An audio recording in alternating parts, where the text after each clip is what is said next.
3. Welcome to the Dirty Sports Podcast. I am your host, Andy Ruther, coming to you live from the Smut Studio in Venice Beach, California, with my co-host, Joey No Chill Prano. Hello, Aaron. Hello, Andy. Oh, you got me. You got me. I like when Twerks is here. By the way, I am fired up. It's Monday morning. I had a cup of coffee already. Sun is shining here in sunny Southern California. And I'm pretty excited for today's show. I'm not going to lie. I am too. There's a lot of things to talk about. I know a lot of people. There's a lot of people in my mentions that want me to own up to some things. You've got some things on the rundown that already have me excited/triggered. I can't wait. Let's go. All right. Well, let's just start with the latest news, and obviously we're going to get into the games for NFL, Major League Baseball. Our boy Alex Bressler is going to love this. Can't wait. We're doing a huge dive into the Hong Kong-China controversy with Daryl Morey and the NBA. A lot to cover today. Also, Bressler is the fucking South Park meme already. He has jizzed all over his office. He's jizzed on his computer. Yes. He's just covered his whole office and body in baby oil today just so he doesn't rub up against something that's not greased up and ready for him. He's having sex with a stapler right now. But the big news right now from the National Football League, Jay Gruden, you're fired. Now, I'm on a bit of a time crunch today. I got to get out of here. I have a meeting. And, it is big news. This is the headline news of the morning. But also, how much is there to say? Jay Gruden sucks. Yeah. Talk about, you've sort of trashed a few of the hirings lately. Jay Gruden almost never qualified at all to be an NFL head coach. He got the job with the Redskins. Coming off of being the Bengals offensive coordinator? Who arguably had the most talented offensive team. And then Hugh Jackson took over that job and he got a head coaching job? Yeah. And also his brother. Is it safe to say the guys that had the double-headed monster of Hill and Bernard and A.J. Green, Eifert, Mohamed Sanu, Marvin Jones, a good defense on the other side, Andy Dalton came in. Is it safe to say none of those guys ever had anything to do with any offensive success that led to exactly, drumroll, 0 playoff wins? Yeah. You lit up the fucking what did they ever accomplish? Nothing. And Jay Gruden seems like a nice guy, but they had Keenum, who obviously he had some say in them acquiring. Yeah. They had Haskins. And the Grudens are supposed to be these quarterback gurus. Look, I have no problem. And you start Colt McCoy. I have no problem, like you said, with Jay Gruden. I'm sure he's a nice guy, but I saw a great tweet from Adam Schefter, 3:43 a.m. I don't know if that's Pacific time or East Coast time. Again, we all know. No, I think that's Pacific time, but it was later. Gruden got called at 5 a.m. Okay. East Coast time. Well, my point is we've all established that that Adam Schefter he's artificial intelligence. Yeah, 100%. He's not a real human being. Definitely a robot. But great tweet by Schefter. Washington's coaching staff once included Kyle Shanahan, Sean McVay, and Matt LaFleur. Yeah. Now, I think we still don't know what's going on with LaFleur. Shanahan's showing some success. Obviously, Sean McVay, I would call him an offensive genius. I would give him that label. So the point is, Washington's missed the mark. I agree. I don't want to spend too much time on this. To me, this goes back to not Gruden. It goes back to that incompetent owner, Daniel Snyder, who's been a train wreck since he bought the team. Calls them at 5 a.m. Yeah. What the fuck is that move? Is Daniel Snyder a vampire? I mean, could put a title on the show, right? Daniel Snyder is a vampire. He's proven himself a bloodsucker, right? He's up at 5 a.m. to fire his coaches. But here's my real forget 5 a.m. Why are you firing Jay Gruden after he loses to the Patriots? Didn't you expect him to lose to the Patriots? Yeah. Fire him after he gets fucking his shit pushed in by the Giants. Why now? They have a problem. They have a bye in week coming up. Do they? I don't know. No, they. I think they play the Jets. No, who do they play? They play who also hasn't won a game. The Bengals. The Bengals. The Dolphins. Yeah, the Dolphins. I believe it's the Dolphins. Yeah. They didn't want him to get a win under his belt and then be like, well, can't fire him after a win. But real quick, and before we move on this, the fact that he didn't start Dwayne Haskins shows he does not think he's ready at all. Well, also, maybe he didn't want him spooked by the Patriots. Just like maybe he doesn't want the draft pick. But his job was on the line. Yeah. I would have gone with Keenum, honestly. But nothing's going to change until Daniel Snyder doesn't own the team. Yeah. Nothing but disaster since he took over. They suck. They got killed. Moving on. Yeah. That's all I have to say about that. That's all I have to say about that. I'm going Forrest Gump. That's all I got to say about that. Washington head coaches are like a box of chocolates. Everything inside is brown and looks like shit.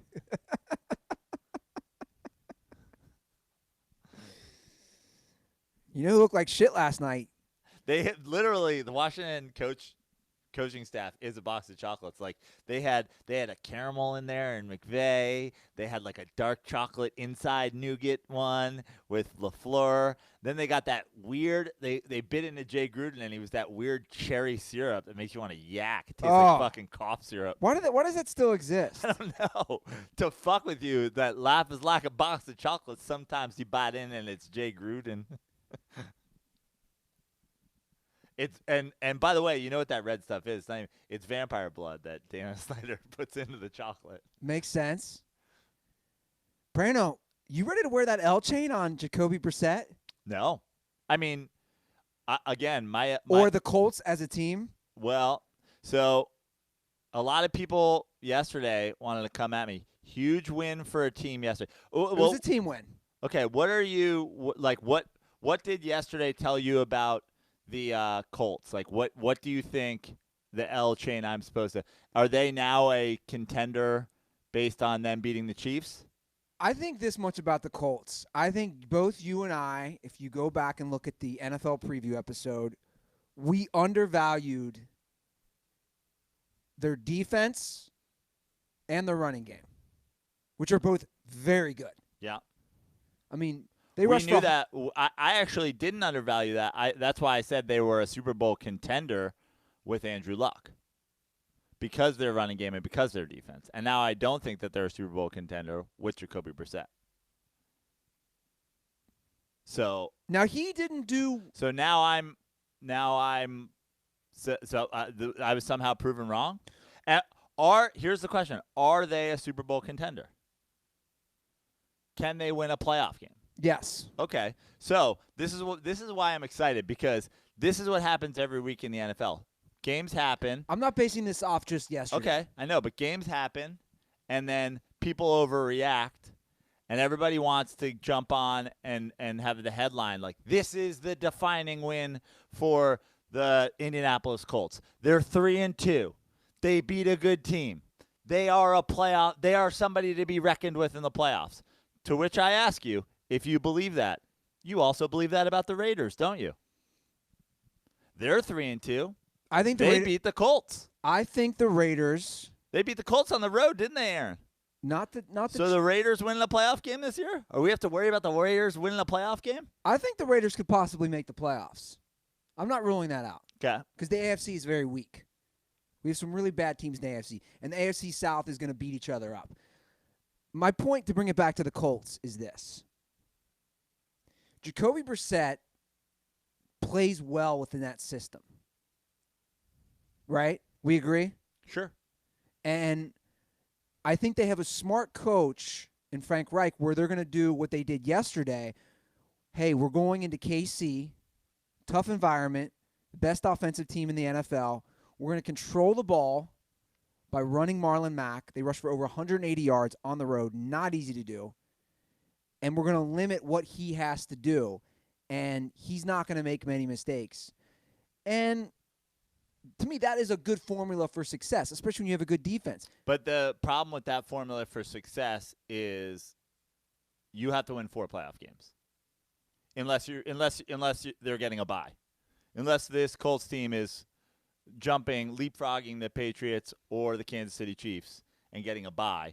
They have to win 4 playoff games. So now 4 games in a row, you have to try to score 19 points and hope the Patriots, the Chiefs, another AFC playoff team, the Texans, don't outscore you. And that is why what I said late in that game, I stand by, which is when they had the game, they had control of the game. They were up 3 points with not a lot of time left. If they go down and they get a touchdown, the ball game is over.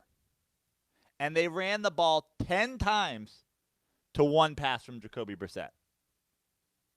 Because they're keeping the ball away from Patrick Mahomes. Right, but they ended up with a field goal to go up 6 with 6 minutes left in the game against the Kansas City Chiefs. Now, Andy Reid does what Andy Reid has done for eternity, which is take a hot, steamy Kansas City barbecue dump on a 4th and 1 call and give the game back to the Colts.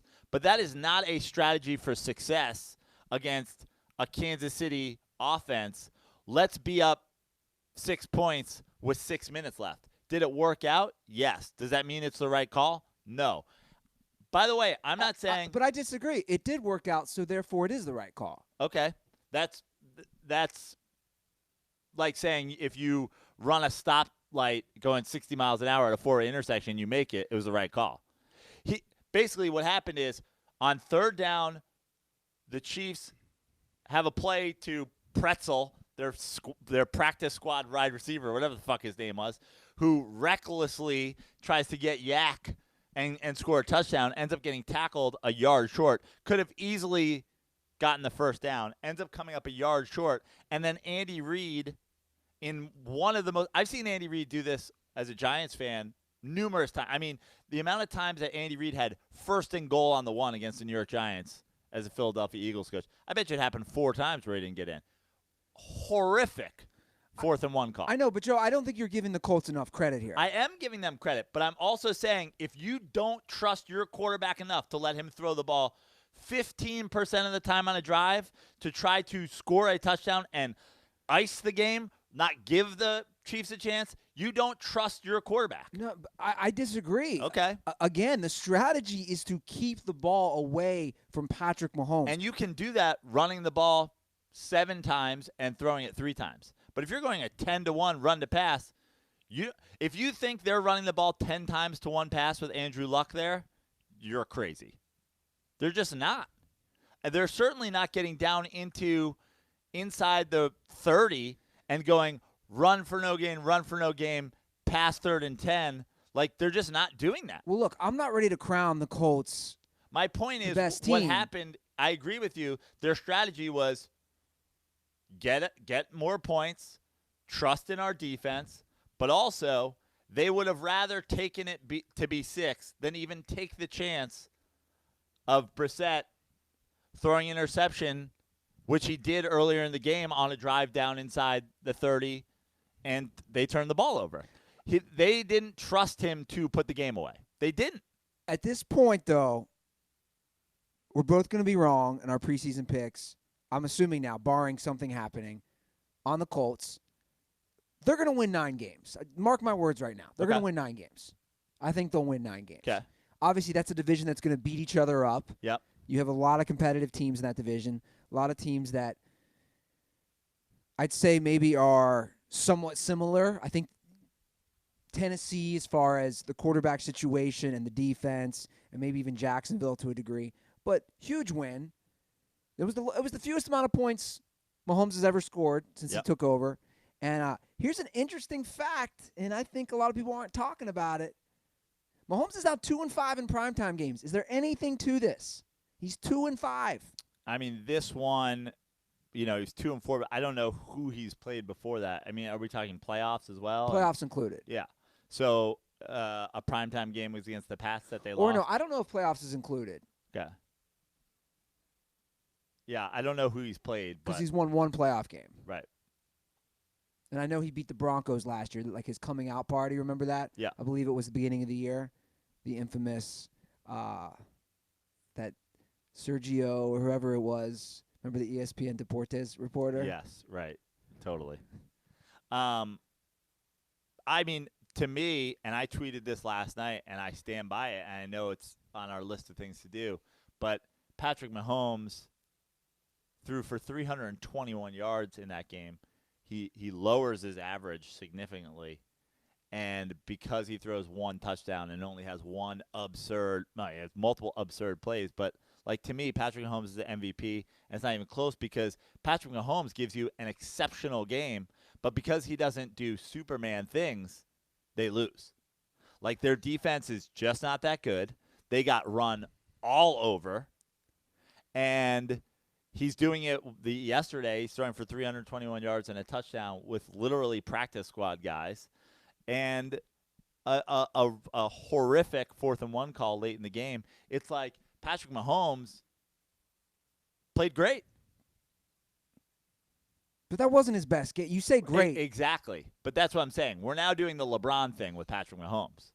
If LeBron has 30 and 8 and 8, it's like, well, I mean, would have taken 41 to beat it. Like, we're now doing the thing that we do with LeBron, where a great game by him for anybody else. Like, if Jacoby Brissett had gone out there and thrown for 321 yards and a touchdown, we'd have been like, holy shit. Now we got to talk about what he's doing in prime time. If he makes that throw, Mahomes makes. We're now doing the LeBron thing with Patrick Mahomes. I'm not trying to sit here and critique Patrick Mahomes, especially by bringing up. I'm bringing up one stat that I said word for word. I find it interesting. Right. No, I'm talking about in general. Like I'm not talking about that stat specifically, but like people are. I mean, I saw people go like criticize Mahomes. Like I put an MVP tweet up and somebody was like, this isn't aging well. I'm like, Patrick Mahomes played fucking great on a hobbled ankle. Well, I think it's too early to give somebody the MVP. No, I know. But I'm saying, to me, and that's exactly what somebody said, or can we wait till week 10 to give out trophies? I didn't give out trophies. I'm giving out candidates. Twerks?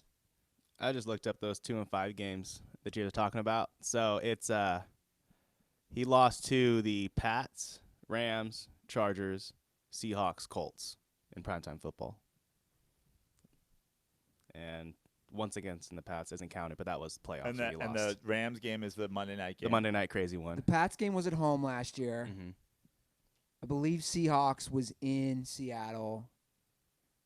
Colts, obviously, at home. Okay. And Chargers, which was also at home, yeah. which is interesting. So 3 of those L's are at home. I mean, look, I think there's a lot of guys who are playing well right now. Some people aren't going to like this. I think Christian McCaffrey's in the MVP race. I think he's playing that well. I think, to me, we've talked about this, I truly believe that Patrick Mahomes is the candidate. Like, that's the only person I'm accepting candidacy for. But Christian McCaffrey is walking around outside the candidate application office because without Cam Newton, which, by the way, where are my Cam Newton apologies? Christian McCaffrey has taken over and is playing incredible. But where I still believe the NFL MVP stays closer to the MVP, most valuable player, than a lot of other sports. Yeah. And people all go, oh, it always goes to the quarterback. Yeah, the quarterback is by far the most valuable position.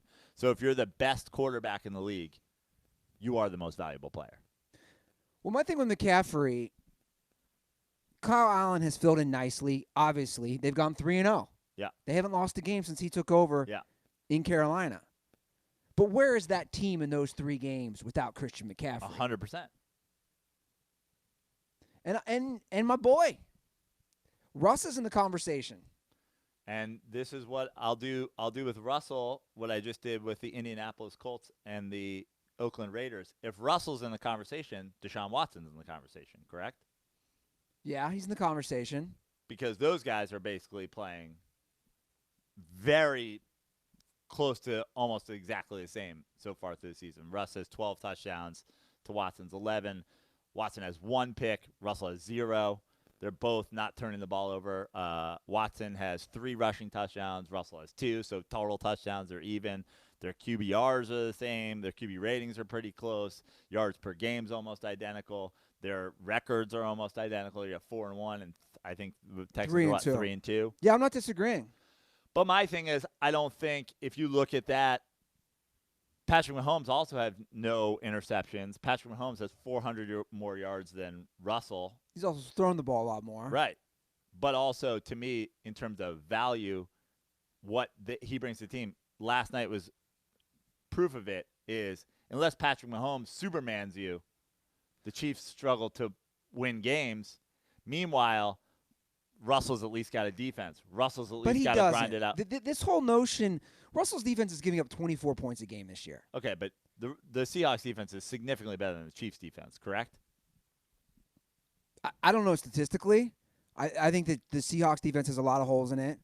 The Seahawks definitely have a better running game, without a doubt. That's, to me, the big glaring problem right now. Maybe even more than their defense from the Chiefs side. I think it's really, you got to have something. I mean, they have nothing. They have nothing going on from the running game. But, when I watched that Thursday night game with the Rams and Seahawks, I'm just going to say that one throw that Russell Wilson made and Lockett made a phenomenal catch on it. I would say in the league, in my opinion, the only quarterbacks who can make that throw on the run and on a dime are Mahomes, Wilson, and Rodgers. Now, you know what I'm talking about? Yeah. On that run. Watson? Watson probably could too. Wentz? I don't know. Now, I'm not the guy that's saying this, but I am the guy that's seeing this being said and being like, yeah, I kind of agree. Great, incredible play. Lockett, incredible play. The whole thing, all around incredible play. The fact that he throws that ball as far as he does, rolling against his body that way. He was throwing that ball out of the end zone, wasn't he? I don't know. I think he was, which makes it all that more amazing. But if you watch the replay when they broke down Lockett, like what Lockett was doing, Lockett's not even going toward the corner when he throws that ball toward the corner. He just throws that ball over there, and then Lockett breaks on it after it's thrown and makes an incredible play as well. Yeah. It's an awesome play. Yeah. Like, don't get me wrong. I'm not taking anything away from that play, but it's also like I'm not sure Russell Wilson was like, I'm going to drop this dime in the corner of the end zone. No, you're right. I don't know. And also, can Tyler Lockett get a little bit of respect too? I was going to say, I think he's underappreciated. Super underappreciated. He makes some phenomenal catches. He's returning punts. He's a very, very, very good receiver. And obviously those two have a whole connection. Here's a quick fun stat, though. I got to get my boy some love that I saw. In Russell Wilson's last 19 games, 42 touchdowns, 4 interceptions in his last 19 games. So he's playing well. I almost felt like he heard you because last podcast you were like, can he put his team on his back, though? Well, this is kind of the year. Again, they have a weaker defense. The running game is not as good so far as it was last year. We'll see. And I've said, and I have no problem. Like, there is no, with me and my Russell Wilson critique, there is no wrong that Russell Wilson in the past, my criticism of him in terms of being elite with the rest of the guys is his ability to get the ball out fast, to be a true pocket passer, to step up in the pocket and deliver. He's 100% turned the corner in year 8 or 9. What year is this? 8. He's 100%. Like, the stats are there that he's getting the ball out way faster than he ever has. And I'm happy to say congratulations to Russell Wilson for taking a step in year 8. But that doesn't mean I was wrong to say he wasn't doing it beforehand. And also, whether people want to force him into an MVP conversation right now or not, you can only do that because he's taken that step. So the people before that wanted to go, oh, Russell Wilson's MVP, blah, blah, blah. Like, you're wrong. He's playing significantly better now. He is playing better. He's playing a lot better. I want to talk about a team who's not playing better and a quarterback who's playing worse. Jared Goff continues to do Jared Goff things. The Rams offense is not what it was the last couple of years, especially last year. And 2 losses in a row now. Like, where are the Rams headed? Okay, you don't want to overreact too much to a road loss, a road missed division field goal. loss in Seattle on a missed field goal. Yeah, and there's obviously a very bad call, roughing the passer. Multiple bad calls in that game. Like that game, the 2-point conversion, like a ton of things. The 2-point conversion he didn't get. Right. No, I'm not saying bad. I'm saying that game being a 1-point game, there's a lot of moments in that game that slightly this way, slightly that way. It's a totally different football game. Joe, as someone who watches these games, I have complete trust in McVay. I have complete trust in receivers. I have zero.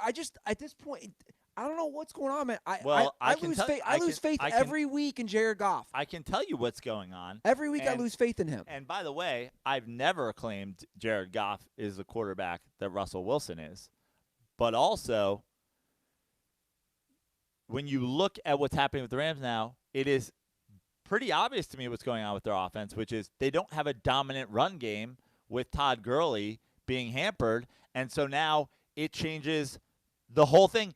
Yeah, you're right. The play action and everything that comes off of play action, Russell Wilson throws the ball 25 times a game or whatever it is, and he's completing 70% of his passes, and he's great on his long pass rate is exceptional because it's 100% set up by the run game and 100% set up that he throws well because he's throwing deep downfield on play action. Well, and the Rams can't run the play action effectively anymore because they don't have a dominant run game anymore. Well, you have a great point, and I'm glad you brought that up.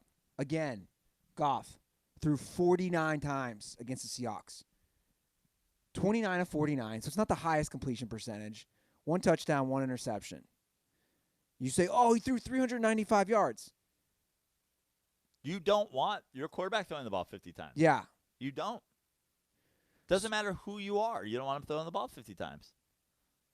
So I think this whole Gurley, and what did I say at the beginning of the year? What did I say? I said that baton Gurley's handing it to Christian McCaffrey, and I've been right so far as the great kind of up-and-coming, good, great two-way back, whatever you want to call it. And their DBs, man, on the other side of the ball. Aqib Talib played pretty well last year. Marcus Peters was disturbingly bad last year, and even worse again. Yeah. Now, he had that pick 6 against the Bucs, but I think you or I could get a pick 6 against Jameis at some point in the game. That's a major problem because I still trust their front, and they have still some great guys up front, obviously, with Aaron Donald and that whole crew, and Clay Matthews actually played well. But a great example is that Russell Wilson plays. Like you can have a fantastic front and get to the quarterback, but in the league now where so many of the quarterbacks are mobile, and especially as you get down to late in the season where you're going to be playing, like God forbid you play somebody in the Super Bowl or somebody in a playoff game, and you're playing a mobile quarterback who can escape and throw the ball downfield. That means your defensive backs have to hold on to their receivers that much longer. Yeah, it's actually harder for you to defend if your defensive line gets pressure. Sure. And a guy gets out and makes a play like Russell did in that game. Their defensive backs are just not good enough. Yeah, they're not. And by the way, you can have defensive backs that aren't good enough and have a front, but you've got to get the quarterback then. Yeah. All right, moving along. Let's just get through some of these games. This week we got a lot to talk about. We don't have to talk about all the games. I enjoyed watching the Carolina-Jacksonville game, another hard-fought game. Minshew had a costly fumble. But, again, I'm still very impressed with him. Still very impressed with his play. Yeah. That was probably the first time where he made what I would call a rookie mistake, a young quarterback mistake. But we already talked about it. McCaffrey's playing great. Kyle Allen's playing great. I mean, at this point, right, from Carolina, this Cam Newton thing is over, right? Because they're winning games without him. In terms of what? I mean, you like... In terms of when he's, quote-unquote, healthy again. Are you saying if Cam Newton's healthy, he's still not the starter of the Carolina Panthers? Yes. Look. Why would you change from a guy who's winning? I 100% said in the past, I said the Carolina Panthers are shooting themselves in the foot, not coming up with a backup plan to Cam Newton. Now, maybe the Carolina Panthers are saying, we had a backup plan. We like Kyle Allen. Yeah. He's a guy who can win for us. Okay, but Cam Newton isn't going to become a better passer when he gets back and is healthy. Cam Newton isn't getting any younger and therefore going to also be your third and short tailback. Also, you have Christian McCaffrey. You don't need him to do that anymore. Yeah. So why would you go back to Cam Newton? Well, there's a lot of reasons. He's the face of your franchise. And look, there are Cam Newton defenders out there who are riding and dying with Cam Newton. No matter, like, Kyle Allen could win the rest of his games and the Super Bowl. They're going to be like, how do you not go back to Cam Newton? Like, this guy. I think that those people have been dead wrong for 2 years now. And I've been openly saying that, and I've blocked people on Twitter who can't handle it. Your boy from Bleacher Report? I didn't block him. He blocked me. He was saying Cam Newton MVP last year. That's just hilarious. If you're following Mike Freeman on Twitter, congratulations. Your timeline is filled with somebody who doesn't know what the fuck they're talking about.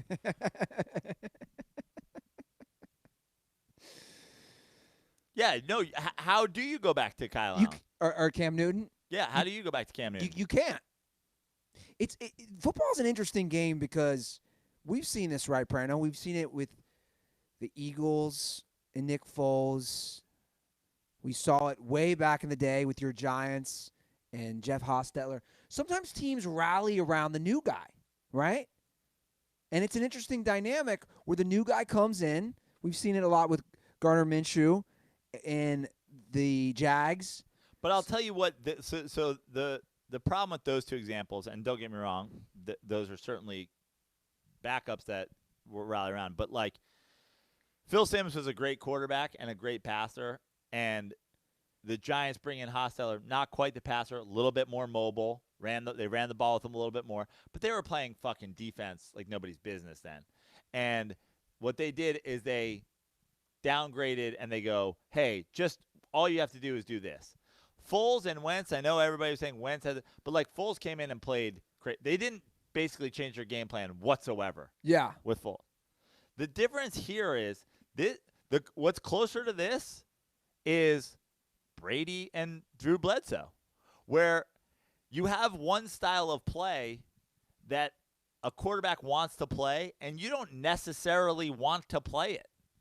Like, I don't think Bill Belichick, if you look at Bill Belichick over the years as a coach, necessarily wanted Drew Bledsoe, gaudy passing stats, tendency to turn the ball over, big arm as his quarterback. That doesn't fit what the system. His system is at all. He's a quick fire fucking, playing every angle, smart quarterback system. Tom Brady fits it so much better. Cam Newton has a very distinct style, and I'm not sure Cam Newton's style of not being that accurate and also being a tailback works as you get older. And I don't think if you're building a team and you go, this team can win regardless of who's playing quarterback, that you want Cam Newton as that guy. Yeah. If you can play just like a regular style of quarterback instead. Well, that's the thing. He's not putting up gaudy numbers. Exactly. Kyle, but here's the thing about Kyle Allen. What do you think Kyle Allen and early Brady's numbers they're look probably like? Similar. Yeah. If you watch the Panthers games, and if you look at his numbers, right now Kyle Allen, since he took over as a starter, has 6 touchdowns, 0 interceptions. Yeah. So again, he's not putting up. What's his completion percentage?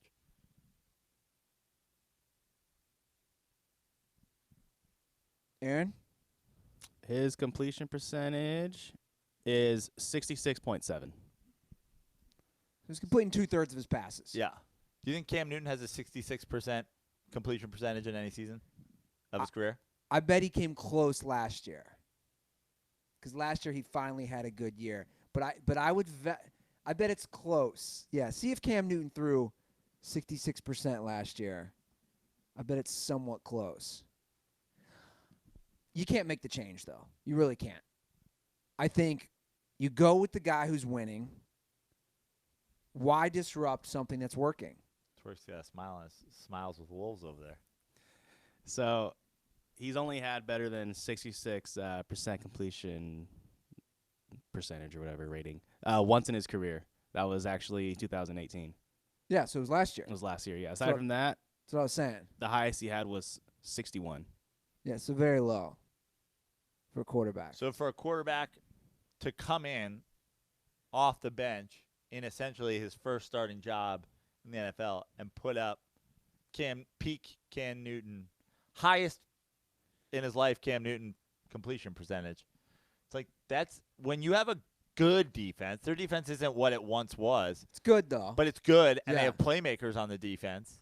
And you have McCaffrey, and you're going to be able to feed this guy. Like, the last thing I want is McCaffrey running a 5-yard out in the flat and you not getting him the ball in the right spot. Because this guy's going to do fucking crazy things when you give it to him. Yeah. The last thing I want is you overthrowing him. Yeah, I agree.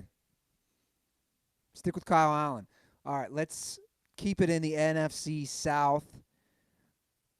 Saints, Bucks. I watched the whole thing yesterday. And Teddy Bridgewater finally, they let him loose a little. Sean Payton let it rip a little more with the play calling. He played well. He had a bad interception the first half. Mm-hmm. Outside of that, he had a great game. And your boy, Jamarcus Russell. I won't even allow sarcastic "ya boys" when we're talking about Jamarcus Winston. Jameis Winston.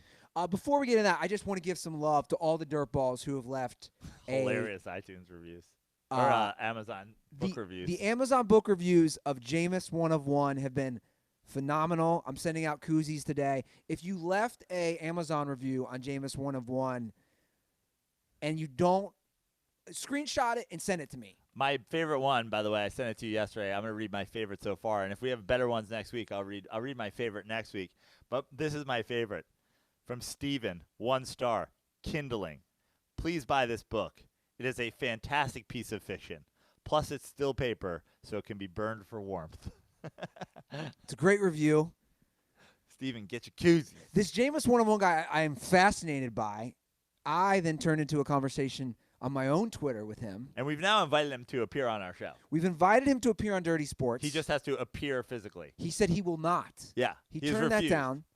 And he used the classic faceless troll thing of, I don't need to reveal my identity. I loved he did a tweet. He said, he basically was saying to me that he goes,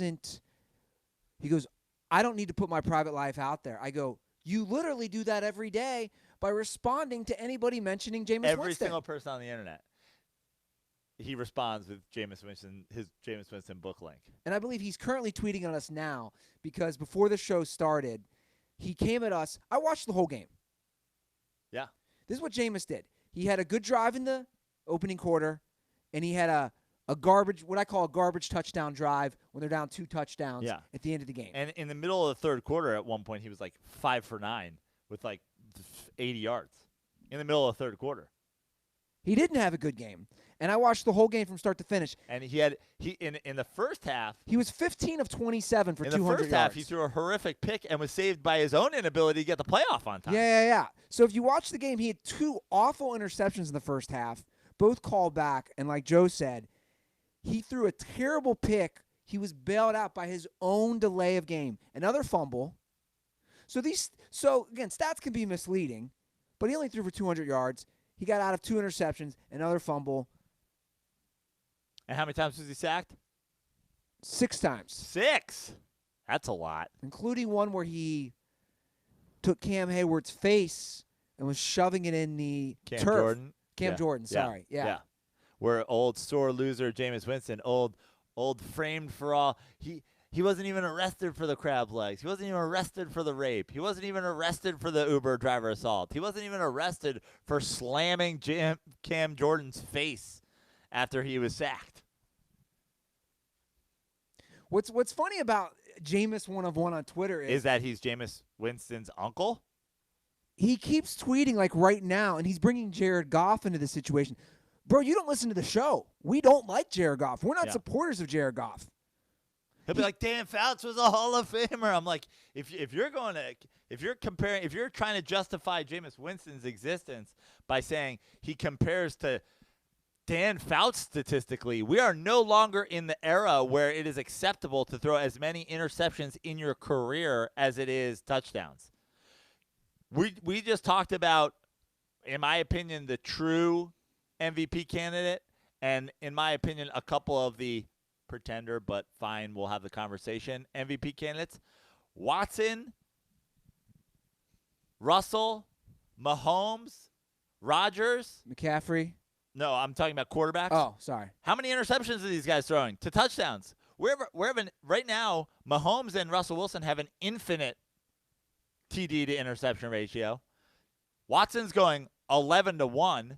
What's Rodgers at? How many interceptions does Rodgers have on the year? I think he's only thrown one. How many interceptions does Brady have on the year? We're talking about the days of, and this is a testament to how the offenses have changed and how everybody now knows guys aren't throwing picks. You have to do it.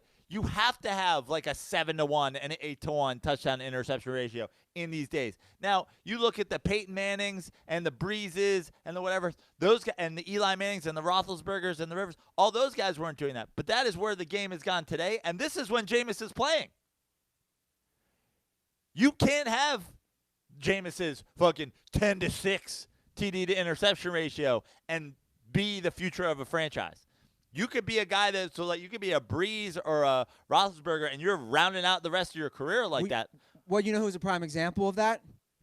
Matt Ryan. Yeah. Aaron and I were just discussing this before the show. Matt Ryan's second in the NFL in touchdown passes with 11. He also has 7 interceptions. Yeah. And guess what? The Falcons are 1-4. Yeah. He's turning the ball over too much. You're 100% right.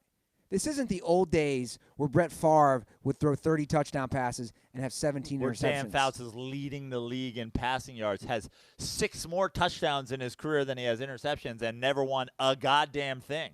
Yeah. So true. You can't.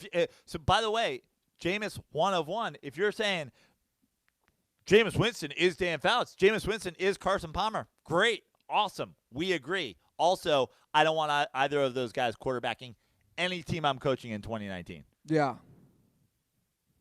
I don't even want him as my fucking backup. Because what happens? My starter goes down, and now I have a guy who's going to throw fucking reckless picks all the time? On the other side, the Saints, man. Since Teddy Bridgewater took over, they have won in Seattle, home against Dallas, home against Tampa Bay. They're 3-0. They're right up there. Anybody who's, I don't know why anybody would be sitting, passing over the Saints. No, I think you put on the thing, and best team in the NFC, and I think that there's only 2 teams to mention right now, and that's the Packers and the Saints. And then that's the tier, and then we could talk about, the Rams and the Seahawks and the Eagles. Well, you know why? Because they're just complete. Yeah. Right now, those 2 teams are complete on all sides of the ball. Yeah. Running game, defense, quarterback. I mean, the Packers are interesting right now because Aaron Rodgers is not putting up Aaron Rodgers numbers because he doesn't have to. Because he doesn't have to. Also, as I have said repeatedly on the show, you don't want your quarterback leading the league in passing. Yeah. Mahomes is going to do it because Mahomes has to do it. Mahomes is more like old Aaron Rodgers where unless he goes fucking bonkers, they're not winning the game. Yeah. But the Chiefs don't want Patrick Mahomes throwing for 366 yards a game. They didn't win last year, and they're just if Mahomes is throwing for 280 yards a game, means they're just more complete. Means they're running the ball more. Means that they're, controlling the ball more. It means their defense is playing a little bit better. They're not on the field all the time just chucking it. And that's why, yeah.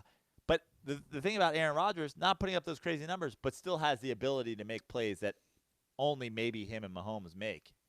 That fucking scramble to the right, slide up in the pocket, that perfect dime down the sideline to their tight end yesterday. Well, that's what I'm saying. If you look at his stats yesterday, he only threw 238 yards, 0 touchdowns.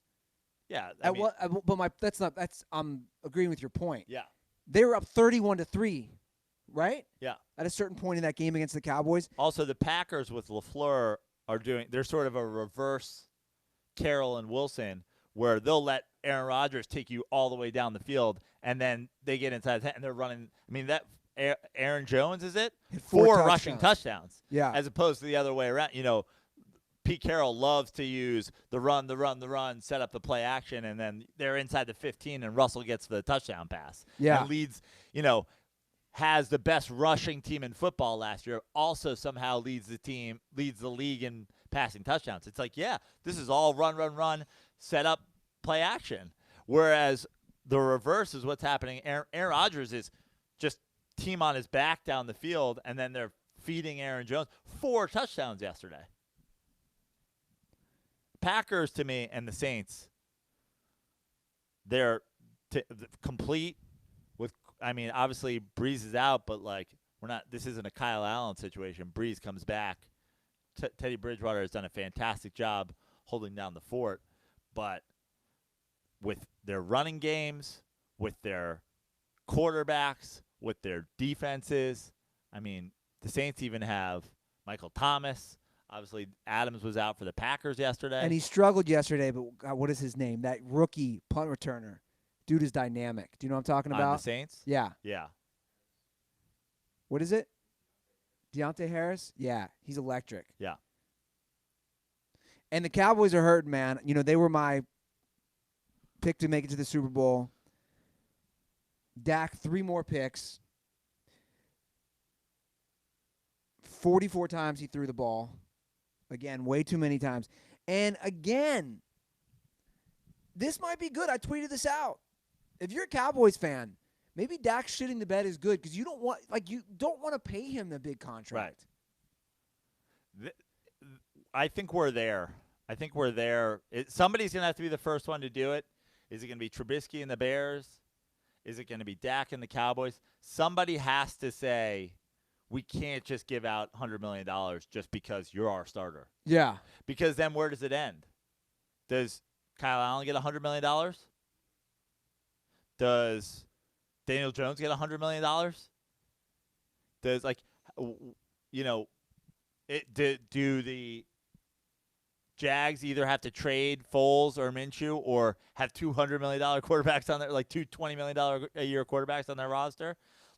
Just because you're a starter and you're able to win games when there's so much else going on doesn't mean you get to be the highest paid quarterback in football. The Vikings are a talented team and beat the shit out of my Giants yesterday, but they are going to be they're not going to be the leader in the NFC North for as long as Kirk Cousins is their quarterback because they over-fucking paid him. Yeah. And they are a prime example because the Vikings have a good running game. They have a good defense. You don't need the best quarterback.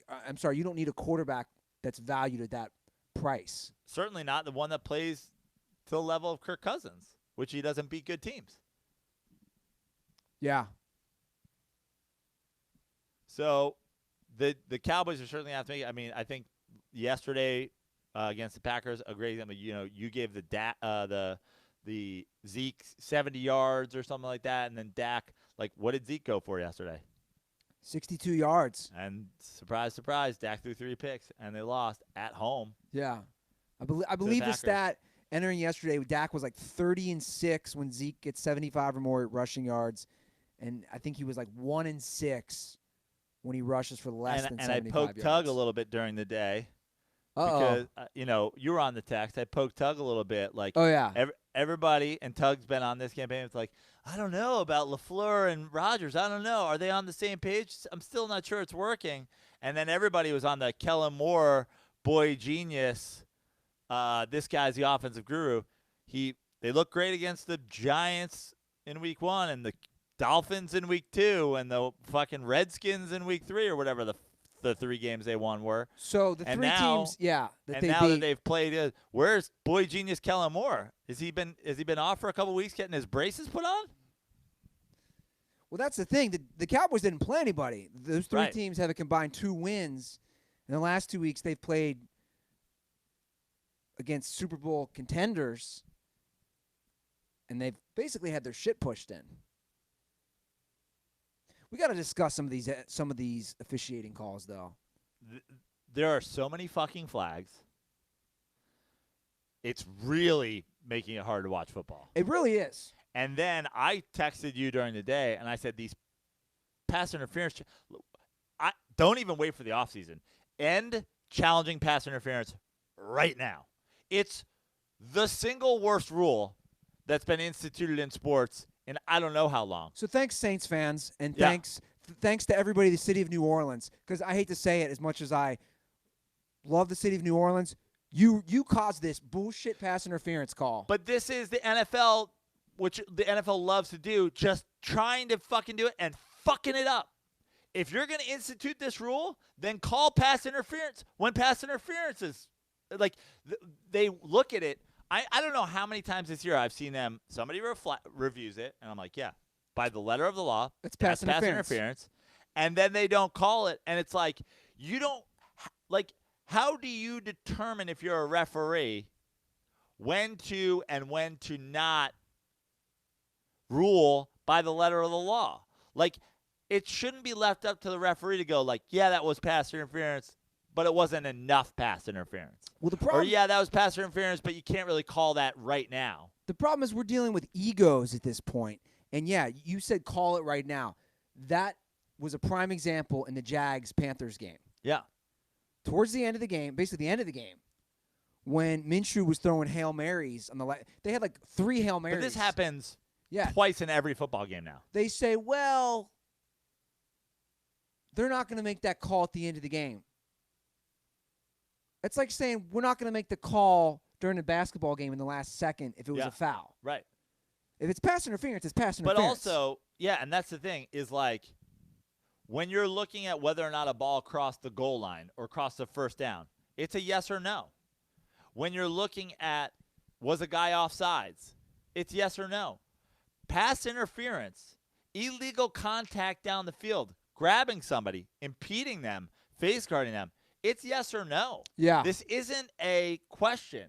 This isn't holding on the offensive line, which there's forever been a gray area. And is the NFL going to do that next? We're going to review holding on the offensive line?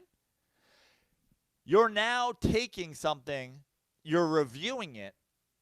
I'm saying 3-4 times a weekend I see pass interference, and they go, we're not overturning it.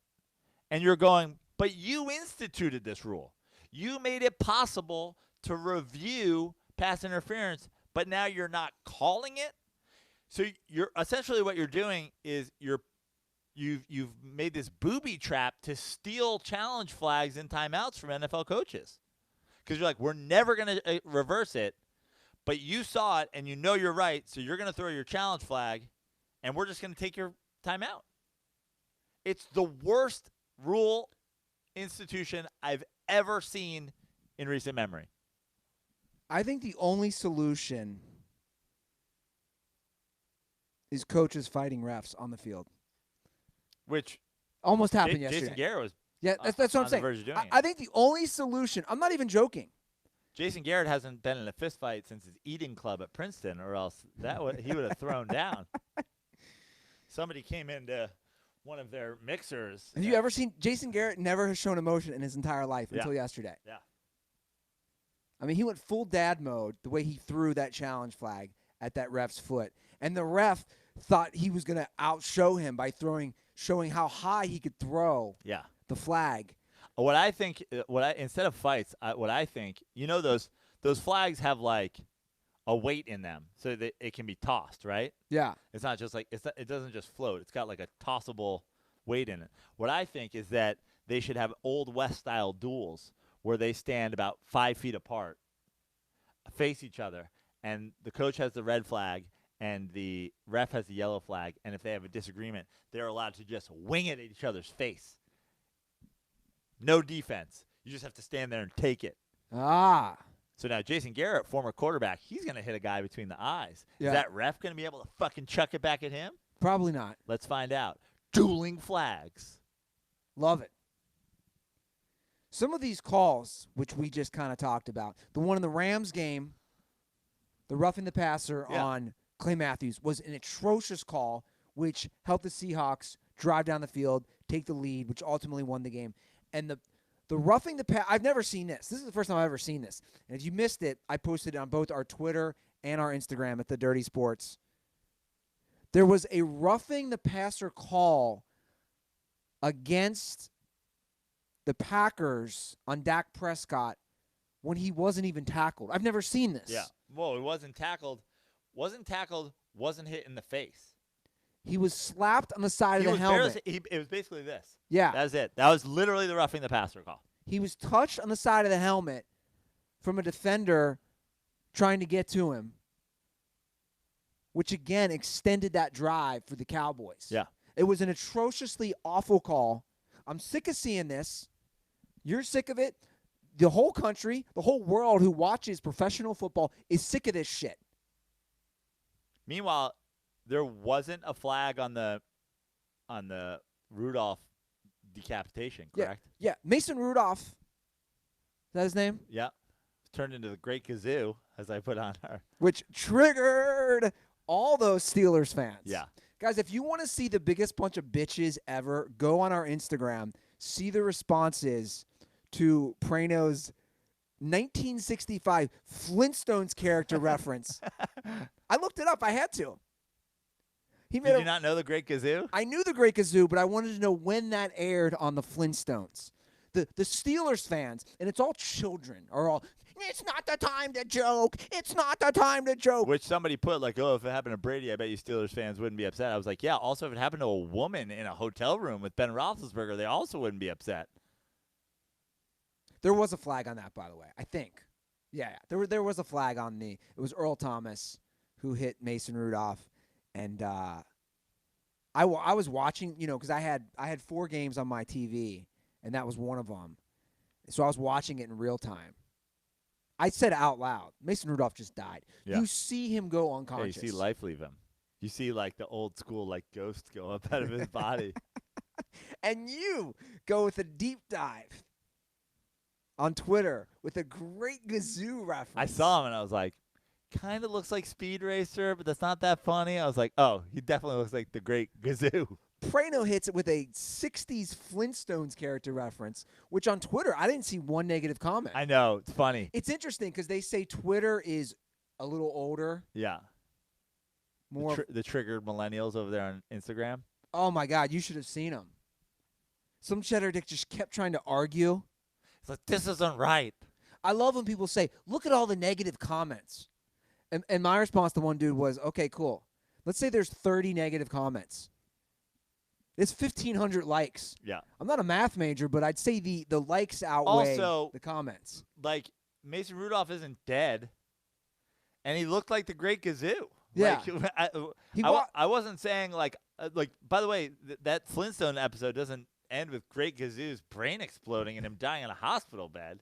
Like, this has nothing to do with this. I was like, when you get hit so hard, you turn into the Great Gazoo. It's not like there was no – I didn't wish ill will on Mason Rudolph. Too soon? It wasn't 9/11. 3,000 people didn't die when his helmet came off. And by the way, Steelers, throw a bone to your boy. Put him on a stretcher. Yeah, It was so embarrassing. I mean, them making him walk off the field what are like they doing? he was a possum that had been asleep in like a barrel of ale. Like fucking doing the stanky leg as he walked off the field. That was worse to him than any Flintstone reference could ever be. Put your boy on a cart. Bail your man out. Put your boy on a fucking golf cart. Yeah. Put your boy on somebody's shoulders. They were like, you're going to walk this off. He was. He had no clue where he was at. He was Walt Jr.ing off the field. He was like, he's fucking. Give him some Walt Jr. Give him some crutches. It reminds me of some of the times where I've been so drunk, where I've woken up and had no memory where I was at. Yeah. Whether that was a park in Madrid or a sidewalk in St. Louis, both places I've passed out on, or any other place. I mean, basically, it was the denting. He woke up. It was He woke up. He had a traumatic brain injury. His wallet was gone. His wallet, in the form of his face mask, was gone. No, I had my wallet. Oh, okay. My phone was gone. Your phone was gone. Yeah.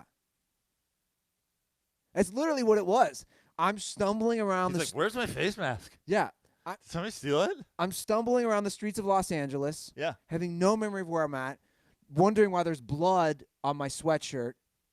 And for all you triggered Steelers fans out there, I roasted Ruther endlessly about it. Yeah. No, but I thought that was interesting, Joe, for me to see not a single negative comment on Twitter.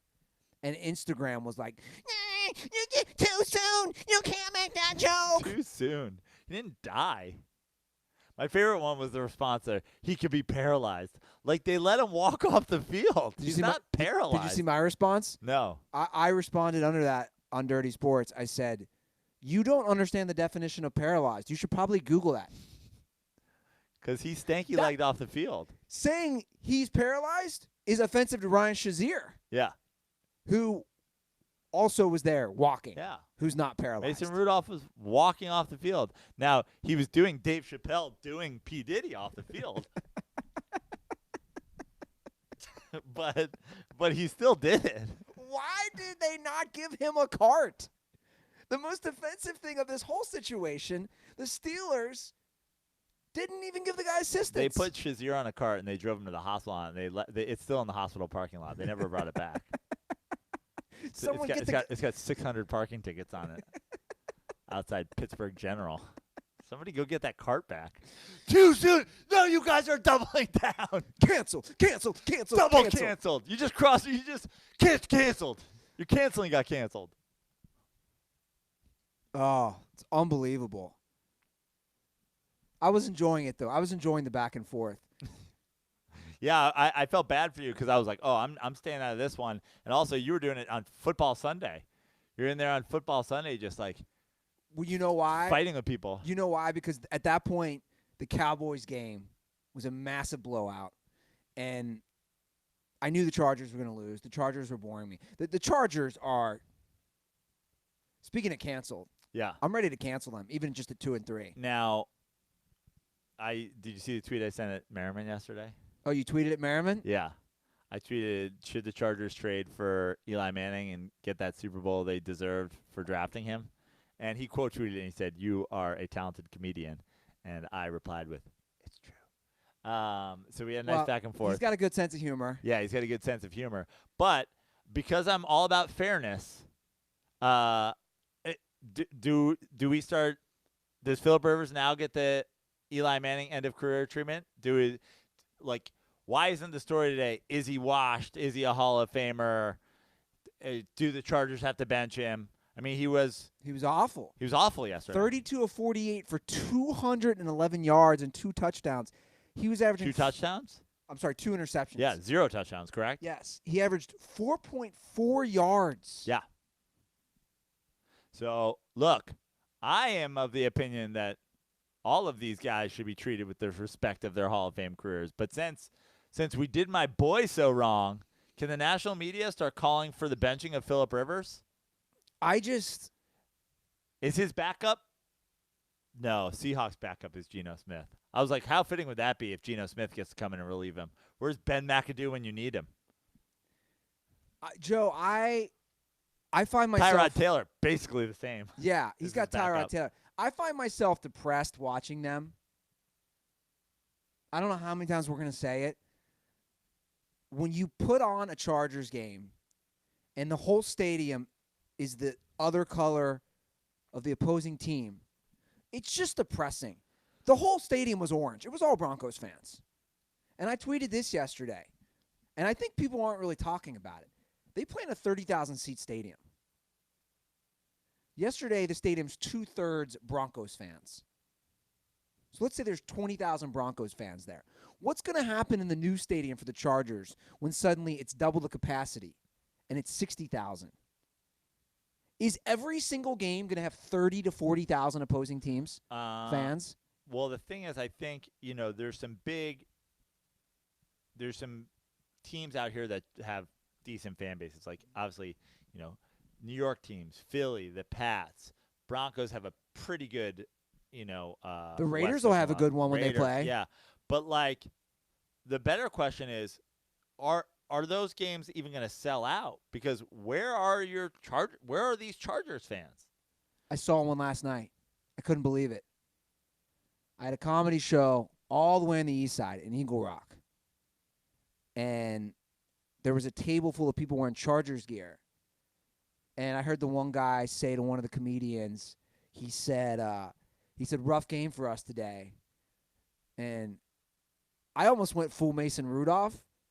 Like, my body couldn't comprehend seeing a table, especially on the east side of Los Angeles, wearing legit Chargers gear and jerseys and T-shirts. You're like, I went limp. I was like, is this an illusion? Because that is the question. Where are they going to come from? Yeah. Yeah, so now you're talking about them maybe being outnumbered significantly in a new stadium, but also that stadium potentially not being ever full. It's going to be, did you see any highlights at all or any footage of the Bengals game yesterday? No. It was, I'm not exaggerating, it was the emptiest I've seen in an NFL stadium in years. I think the Chargers are really going to have that. I know it's not going to happen just because so much is invested in this LA thing, but the Chargers already need to start thinking about their next plan and thinking about going to a place where they would create a fan base. I could start naming cities off the top of my head where they'd get people in seats. San Antonio, guarantee it. Oklahoma City. London. Well, do you know about the stadium where the Raiders played yesterday? Do you know the thing about that stadium? No. It's a brand new stadium. And they built it multi-purpose. It just debuted in July. So, and I watched a whole video on it. It's soccer, of course. It seats 62,000. But they can convert it. It's like new age technology. The football field's underneath the soccer field where they move it out. They're basically saying it is ready to have a full NFL team there already. Imagine Phillip Rivers in London. Just the fudging. Yeah, it'd be hilarious. And they're like, you fucking cunt. He's like, fudging cunt, if you don't mind. he couldn't say cunt. Oh, yeah. Right. Couldn't say cunt. He's like, you fudging cookie. We got to give some love real quick, though. The Raiders getting that Twerks with Wolves bump. Yeah. They started out 17-0. I thought they were going to lose it because you jinxed my pick with the Matt Nagy tweet on Dirty Sports, but they pulled it through. The Raiders are 3-2, man. With 2 quality wins in the Bears and the Colts. Basically both road games. Yeah. I'm not saying they're going to do it. The AFC is weak. I said it earlier. I think the Raiders do have a shot of making the playoffs. I legitimately do. I mean, they have a shot. I still don't think they're going to make the playoffs.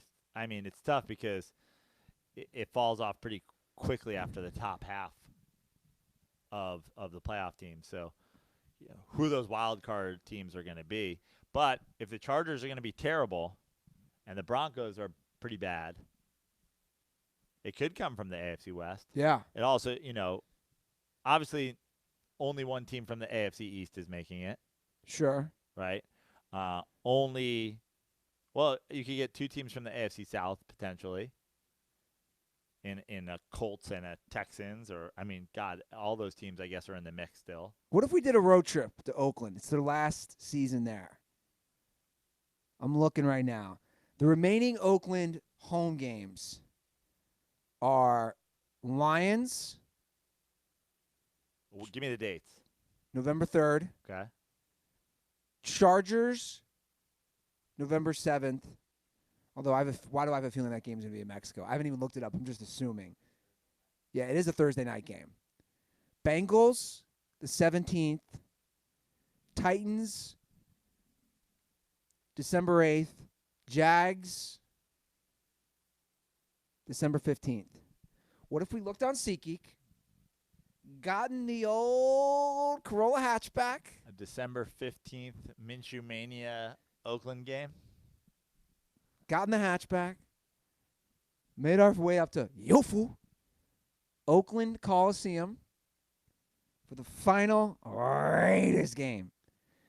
I know those tickets are going to be cheap. And I know the best spot to get them is, without a doubt, our friends at SeatGeek. Guys, SeatGeek is the only app you should be using for any live events. I'm talking sports, concerts, music festivals, comedy shows, you name it. It's such a great app. It has over 50,000 five-star reviews. We love facts at Dirty Sports, and those are the facts, people. How is that for customer satisfaction? SeatGeek will even give you $10 off on your first SeatGeek purchase. All you need to do is use our promo code. So download the SeatGeek app today and use promo code DIRTY. It's DIRTY for $10 off on your first purchase. That's promo code DIRTY for $10 off on your first purchase. I'm going to ask you real quick, Aaron. Have you ever been to a Raiders game in Oakland? Yeah, I've been to plenty. Oh, you have? Yeah. You've made the trek up there. Uh-huh. Fresno's not that far. No, not at all. So especially when I was in Fresno, it was easy. Oh, how close is it? I didn't realize that. Less than 3 hours. Oh, I didn't realize around 3 hours. I didn't realize it was that close. Yeah. So I would have even thought it would be closer than that. But yeah, I guess you're about halfway up, right? From here. Yeah. So I used to go to like at least one game a year. Yeah. Yeah. And tailgate, do the full thing. What's it like up there? It's so much fun. I love it. I mean, is it all yo-fools?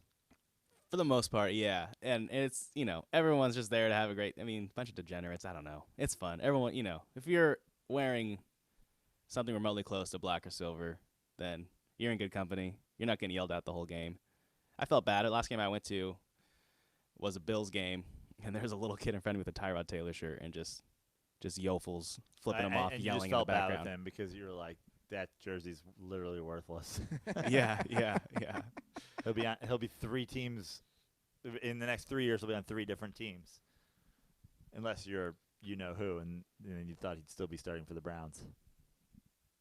Do you want to move on, Prano? I know we didn't talk about your Giants, but I mean, what's there to talk about? Their defense is atrocious, and we talked about the the sort of fresh struggles of the Rams and how that compares to what Russell's doing with their running game. But the Giants were down Saquon and then their backup, who I'm fucking blanking on right now for some goddamn reason, gets hurt early in the game. And so they were without a running game essentially the whole game. And that is not good when you have a rookie quarterback who has a good defense that's ready to tee off on him if you can't run the ball at all because you just don't have the personnel for it. So yeah, Saquon is Wolverine and is expected to return for Thursday against the New England Patriots after having a high ankle sprain that was supposed to keep him out like 8 to 10 weeks. Well, I saw I'm sure you saw they were showing him training. Yeah. It's adamantium fucking ankles, so he'll be back. Which is great. I don't think they're beating the Patriots, which is too bad because, like I said, I had a hot take ready to go, which will now just be filed away. It'll never it was a hot take that was only ready for one particular moment, and so that hot take will never occur now. But that's okay. You're talking hot takes. We don't have time today, but I'll push it towards the next episode because I got in a huge discussion on Twitter as far as backup quarterbacks. And yeah, I see that up there. And what is? Just tell me. Do you want to preview? Like, what is that even about? Yeah, basically, I tweeted out. I don't think enough teams take the. My point was good teams. Right. I don't think enough of what I would deem, and I picked 10 random teams who I deem good or quality teams, don't have a good enough backup in place. Yeah. Well. And my point was, I liked what the Saints did. Now, obviously, Teddy Bridgewater was the highest paid backup. And I get that there is a limit. This is where, in a way, I'll be honest, guys, I hate tweeting things because then this whole argument comes in. I know there's not 32 quality backups. I know there's not 32 quality quarterbacks. Certainly, it doesn't help when you blackball some of the 32 quality Yeah, backups. exactly. But my point was there are certain teams that I consider good teams where my argument is your season should not be a wash if your quarterback goes down 4 to 6 weeks. Yeah. Find a guy who can maybe go 500 with you. That's why I listed a lot of what I consider the quality teams and their backups and teams that I think are good and teams or could be good and teams where I think the Cowboys are a prime example. Not that Dak Prescott's the best quarterback. No. But if he gets hurt, you fucked. Yeah. Cooper Rush is your backup. For sure. and the Packers I see you have up there. Like Rams, like Blake Bortles, I mean, the guy was a starter in the league. And that's my point. Blake Bortles, if the Rams lose Goff for 6 weeks, I think they could go 3-3. And the Pats, I have no idea who Jared Stidham is, but I mean, how many other fucking people? He played for Auburn. Right. I trust the system. Right, exactly. How many other people is? I mean, next thing you know, Jared Stidham would go on to another team, and fanboys like the Brissett bunch, as I'm calling them, would be like, he's the fucking Texans can win with fucking Stidham. But that's my point. You brought up the Packers. We see this every time Aaron Rodgers gets hurt. You have such a good team surrounded on both sides of the ball, and your backup's Tim Boyle. My argument would be if I'm the Packers, I'm willing to pay a Blake Bortles. This is what I said a couple years ago when the Texans, first of all, I mean, Bill O'Brien, by the way, that was another part of my argument. Like, if you're going to make Russell Wilson a MVP candidate, Watson's got to be in there. He's got Bill O'Brien, the fucking worst. But Texans, a couple years ago, Bill O'Brien starts Tom Savage. They're awful. Watson comes in. They're awesome. Watson gets hurt. They go back to Savage, and they pick up fucking Brandon Weeden. It's like that. The Texans, like last year, 2 years ago, whatever it was, is a prime example of like your owner is stealing from you if you don't have Colin Kaepernick as your backup. Yeah. Because it's so much closer to fucking Deshaun Watson than Brandon Weeden or Tom Savage. Yeah. And to have A.J. McCarron there, it's like it's kind of a joke too. I don't mind the McCarron as much, and maybe I'm biased because I always wanted him to take over from Dalton back in the day. And obviously, if he was good enough, he would be a starter. But I don't actually hate a lot of these backups. Like for the Chiefs, I'm not saying Matt Moore's a great. I think their season's over. If Patrick Mahomes goes down, they have to go to Matt Moore. I'm talking 6 weeks, 4 to 6 weeks. You think their season's no, over? Their season's not over because they can still make the playoffs. But that's the example I'm using is 4 to 6 weeks. I'm not talking for the whole year. I'm talking 4 to 6 weeks. They'd struggle to win games. They'd struggle.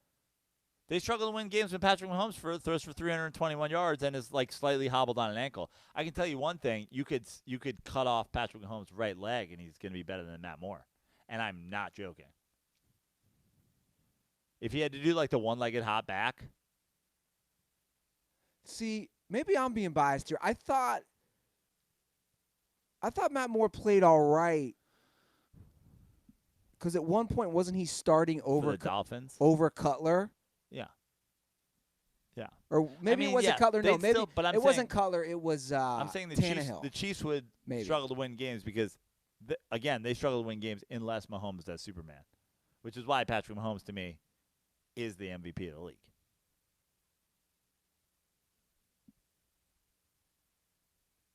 Collinsworth was so funny about him last night. Did you see his Mahomes? Did you see his stop it? You've seen Bill Burr's new comedy special, right? Yeah. Bill Burr does a great bit, right, on the phrase stop or stop it.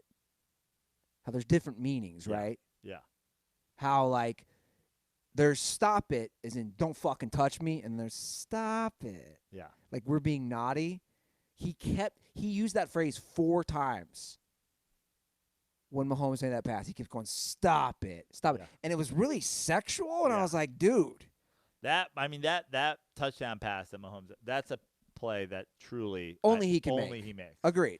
He's rolling out, and basically every other quarterback in the league, maybe Rodgers, but to throw it into the middle of the field like that, it's almost always getting picked off because it's going so far and it's in the air, so it's in the middle of the field. He just throws a That's rope. only Mahomes. Yeah, I don't think just throws a anyone rope. else can do that. No one fucking makes that play. Okay, Prano, let's move on quickly to baseball playoffs. What are your thoughts at this point? Well, I mean, a lot of thoughts. One, the Minnesota Twins, just like they didn't show up. And I just feel bad for Twins fans. Like, your whole season, you play so well, all these guys hitting homers. It's almost like curse-worthy at this point where, like, when's the last, like, what is their record in the playoffs in the last however many years? And I think they've lost 15 or 16 straight playoff games. Yeah. So to not show up against the Yankees, thanks, Minnesota. Fuck you guys. Then you got Astros. Their pitching is just crazy. I mean, Verlander is honestly one of my heroes in life, which is like for a variety of reasons, which we've covered numerous times. But just the comeback, he's like getting like it's almost. I almost like don't want to believe like. Is he on PEDs? Like, what's happening? What is the secret behind, like, getting better at 35 or whatever it is? The Kate Upton factor. And then Garrett Cole, even better. Like, that guy's ridiculous right now. The Astros are going to be tough. So, it's basically Astros-Yankees moving on. It'll be a great series. I can't wait. I'll be fucking – pitching versus hitting. I'll be rooting hard for the Astros. In the National League, I think Dodgers, as well as, Strasburg pitched, and they have Strasburg and Scherzer. I just think the Dodgers are too much for the Nationals, but certainly could be a series. Playoff. But here's the thing. I want to say this moving forward, assuming the Dodgers win. Playoff Clayton showed up again on Friday. Yeah. Well, also, like, playoff – the Clayton Kershaw postseason thing is like when he was the most dominant pitcher in baseball and he was struggling in the playoffs, it was a big thing. He's not that guy anymore. True. So now he's sort of just pitching how Clayton Kershaw can pitch from time to time, and it's happening in the playoffs. It's totally different, but he's not doing what Verlander's doing, which is just being better than he ever was as he gets older. Yeah. So, that's certainly like when you talk about pitchers of a generation, like, this is Verlander just, like, smacking the shit out of him and taking that title. Because I'd rather have a guy who had a rough go in the middle of his career, turns around and becomes one of the best pitchers in baseball again, as opposed to somebody who had playoff struggles early in their career and then just a declining career after that. Not that Clayton Kershaw hasn't had a fantastic career, but, like, he's supposed to be your guy. Yeah. So it's going to be a series because he wasn't. I still think the Dodgers come out of it, and goddamn, the poor Adam Wainwright and the poor Cardinals for Carlos Martinez just to – I'm not a Cardinals fan. The Cardinals have fucked the Mets over the years, but as a Mets fan, a team that has had Armando Benitez and Billy Wagner and – fucking closer breakdowns. Jarius Familia and Diaz, and list the closer debacles. Braden Looper, like that was a tough one yesterday. Yeah, it's hard to watch. It's hard to watch closer meltdowns when you've had as many of them as I have had in my life. It's hard to watch. You just gotta feel bad, and you gotta feel bad for Wainwright, who pitched fucking amazing. Yeah, that's a tough one to lose, man. It was 1-0 going into the ninth, right? Yeah. If it's Braves, Dodgers, Astros, Yankees, I get left with one. Help me, Obi Verlander. You're my only hope.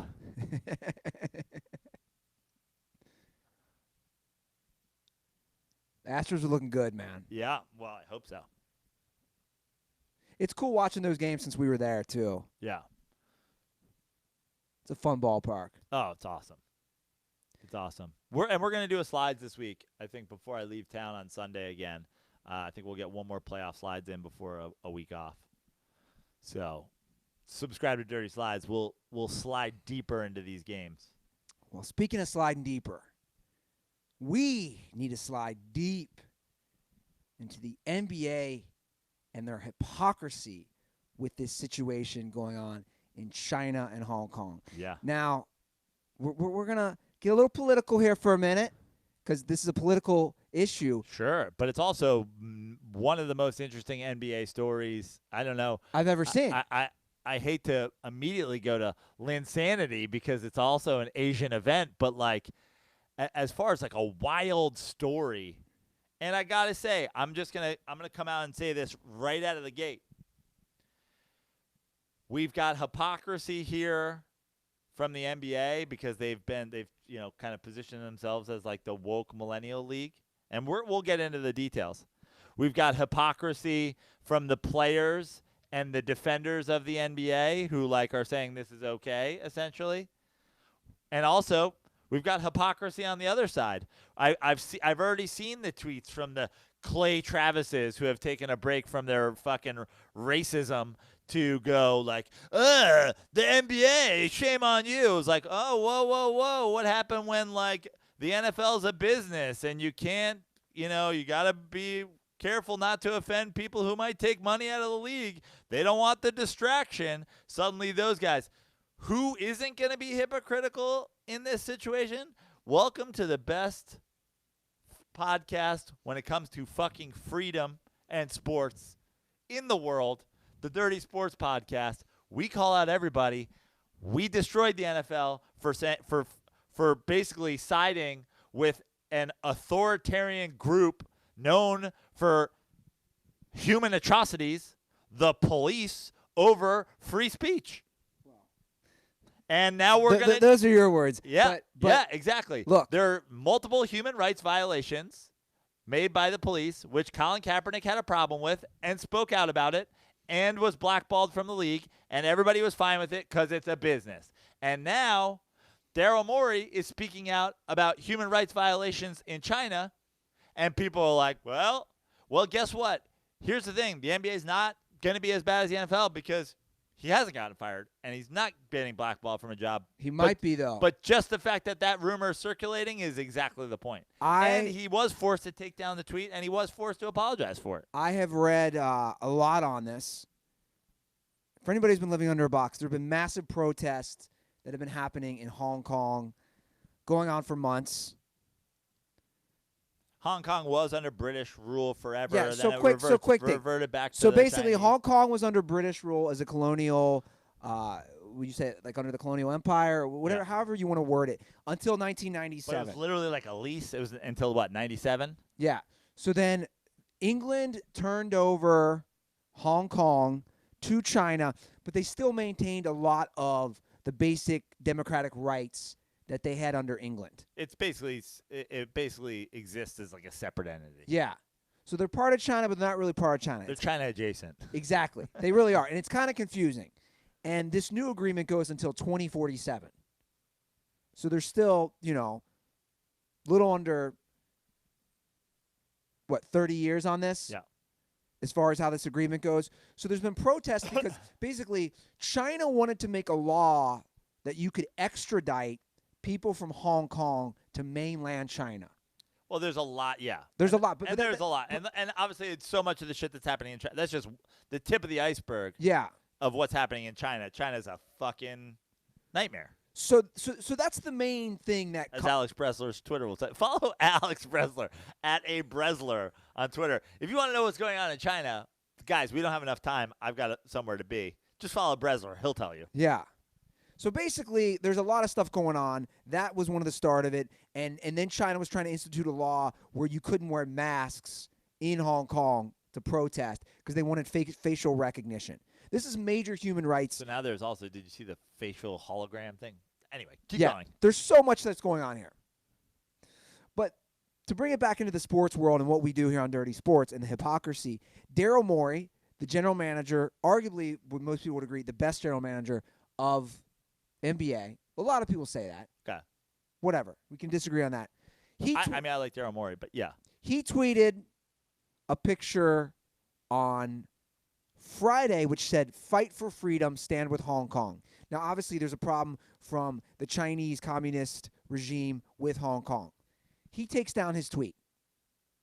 Right? Right. Because China is heavily invested in the NBA. China is heavily invested in the Houston Rockets, specifically because of Yao Ming and his presence on the Rockets. They were, at one point, obviously China's favorite team. Now they're still China's second most popular team. We're talking about a heavy investment. We're talking about a company via China's central television and live streaming platform called Tencent Sports. Supposedly is a digital partner with the NBA. The deal is worth $1.5 billion. Yeah. So this is all very important. So obviously China's heavily invested in the NBA, specifically invested in the Houston Rockets. The head of the Chinese Basketball Association, which has a partnership with the NBA, the president is Yao Ming. Yes, very important. So a lot of Rockets ties. The red uniform of the Rockets, the red in communism. Huge ties, lots of links. Yeah. The red of blood being spilled and human atrocities going on all over China. So basically, he takes down the tweet. The owner of the Houston Rockets, Tillman, is it Fertitta? Frittata. It's like an omelet, but it's fluffier. Tweeted this. Listen, at Daryl Morey does not speak for the Houston Rockets. Our presence in Tokyo is all about the promotion of the NBA internationally, and we are not a political organization. So the owner of the Rockets goes with that route, that they are not a political organization. Guys, here's what the main problems are. And anybody following this? People don't have any fucking rights in China. Right. These are facts. The communist regime and the communist dictatorship that all started with the Great Leap and Mao Zedong, they don't have rights. So here we have, like Joe said, woke NBA who says, we're not going to do NBA All-Star games in Charlotte because of some of the laws with trans people and the bathroom situation. We're not going to do the All-Star game in Charlotte because of that. Because we care about human rights. But guess what, NBA? You don't give a... And we're going to force Donald Sterling to sell the team Yeah. because of his racist comments. But guess what? You don't give a fuck about human rights. And we're here to call the NBA out on it. Well, it's all about money. Of course, it's all about money. And this is a great quote from the Ringer article. And yes. I screenshotted it. I read that article. I screenshotted it, but I wrongly cropped it without the guy who actually said it. So I apologize. But there's a great Ringer article on it. But this, I think, may be the most telling words about the whole situation. While it may have put Morey in an awkward spot, it's much more of a warning shot at the NBA broadly. I think it'd be terrible for the league to indicate that it would silence the free speech of players and executives in deference to an authoritarian government. John Gonzalez wrote that article. To an authority, and there was this is a quote within the article. Okay. So my apologies to the guy. I forget. I think it was a ESPN report. I don't think it was an ESPN reporter. It was somebody from one of the other things. But again, this is. By the way, that quote, because let's give him some credit. Yeah. That quote was from the Athletics. Shams Charania. How do you pronounce it? Charnes, something like that. Yeah. Charania. Yeah. But I want to read the NBA's tweet regarding this situation. And I want to break down that tweet. The NBA released a statement yesterday via their Twitter handle. I'm sorry, just via this. I'm reading the tweet that was released, but their actual statement. The NBA Chief Communications Officer Mike Bass released the following statement. We recognize the views expressed by Houston Rockets General Manager Daryl Morey have deeply offended many of our friends and fans in China, which is regrettable.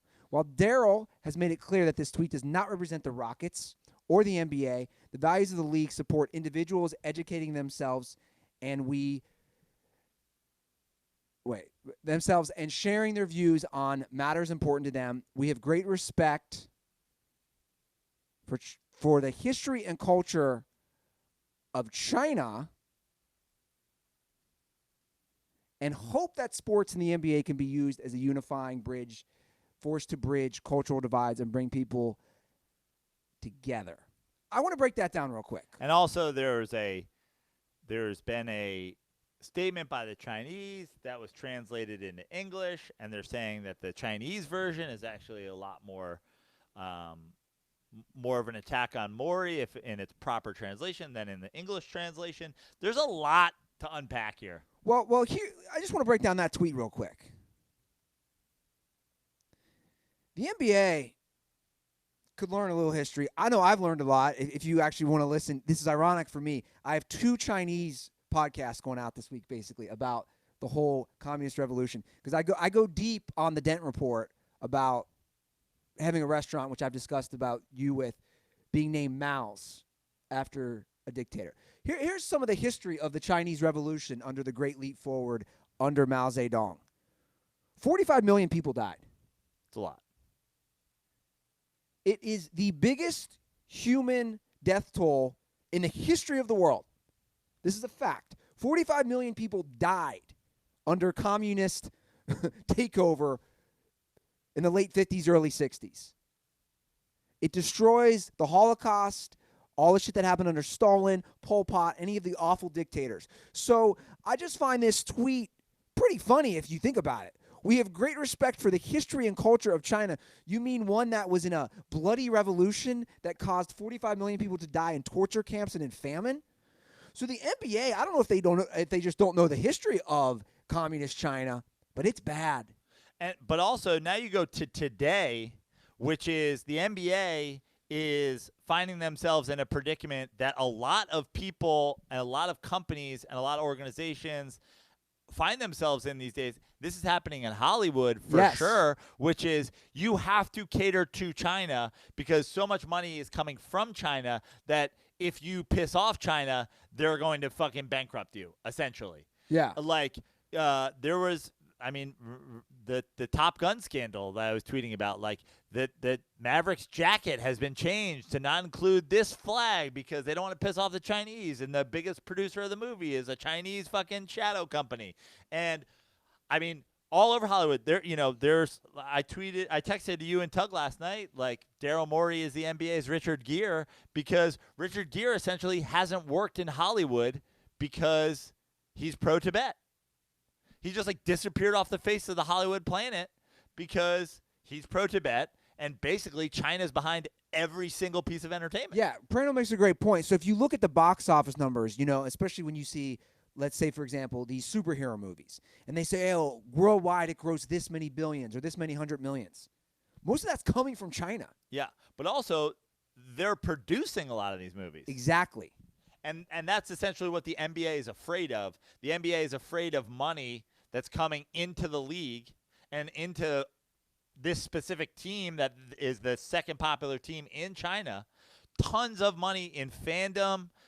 Just basically whether or not the people of China are happy, which they probably aren't, the NBA doesn't want China to go, fuck you, we're not showing your games in China anymore. You can't just have people tweeting that, we're bad.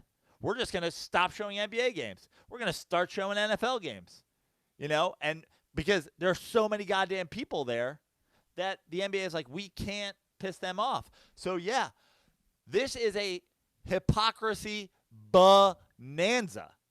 The NBA, who's trying to be a fucking woke league, is being super hypocritical by doing anything to cater to China and doing anything in curbing free speech to not piss off China. Because, again, I go back to the Colin Kaepernick thing here with us, is it is wrong to curb free speech in America. It's wrong.